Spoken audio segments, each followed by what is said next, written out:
Hi, folks. A very warm welcome to episode 15 of the Lemons and Pineapples podcast with me, Emma O'Brien. In today's episode, I'm going to share with you 5 principles to shift your perspective on life. Now, I found these principles shuffling around for shamanic laws, and they are often attributed as being 4 shamanic laws, but there are in fact 5 principles and 1 rule, which is really cool. And they are not shamanic laws at all. So to correctly attribute what I am going to share with you, these are 5 principles of open space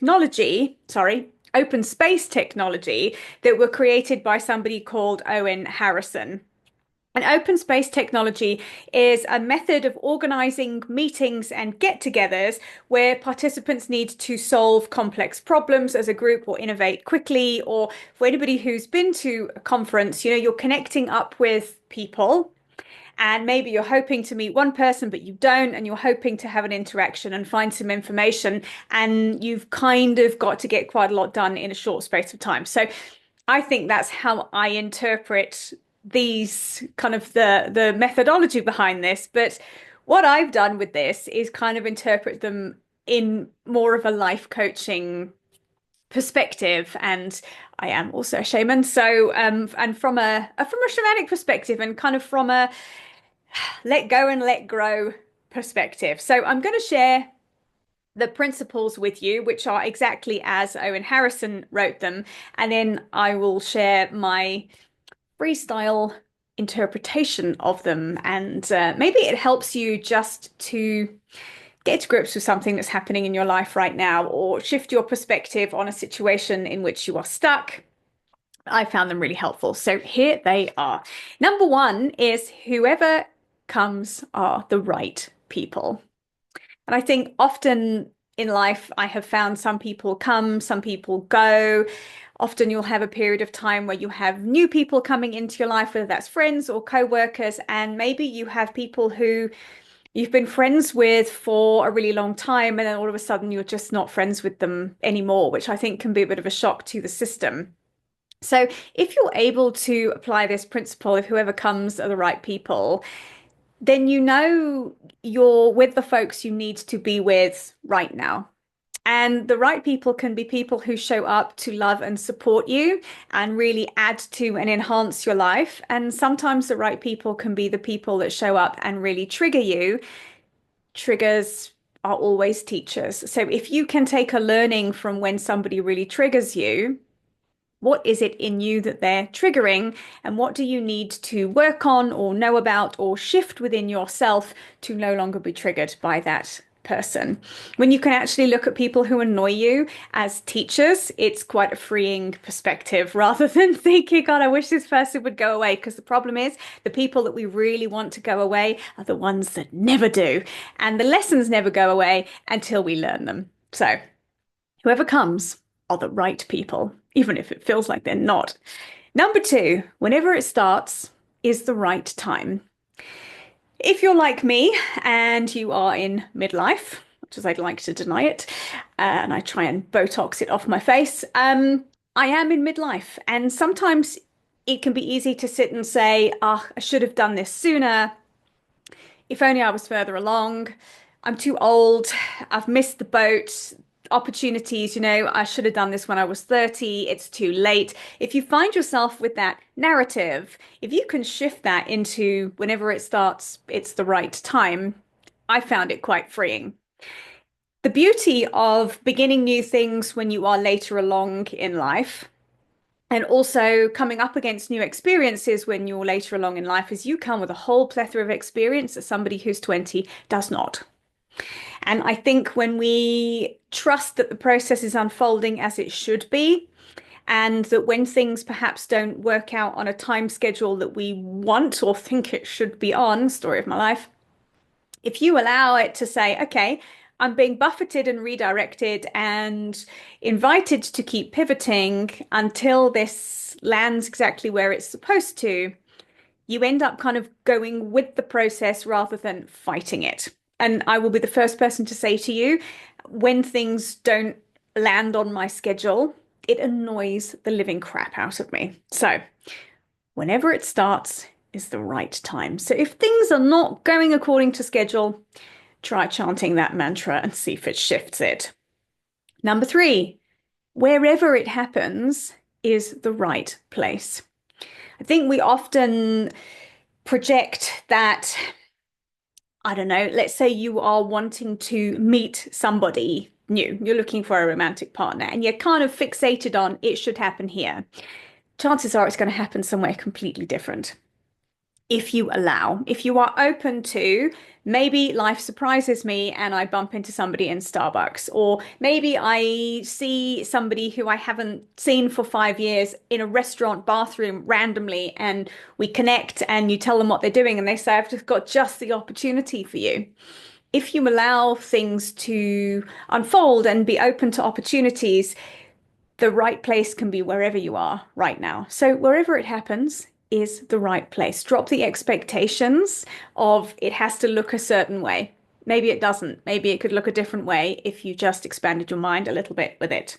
Number 4, and I think this is probably one of my favorites, whatever happens is the only thing that could have. Something that I have worked through and something I help my coaching clients work through is sitting with should. Should. I should have done this. I should have done that. If only I'd done that, I would be somewhere else. This wouldn't have happened. You can't, unless you've got a time machine, folks, you can't go back and change anything that's happened in the past. All you can do is reflect on it and learn and say, okay, in the past, I was in this particular situation. This is what I did. It didn't pan out for me. So when I find myself in that situation and another time, I'm going to take different action.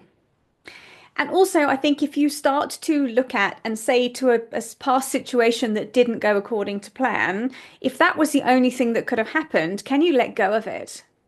Can you take the learnings, take the lessons, take any fond memories you have of something that has been and gone, and let the rest go?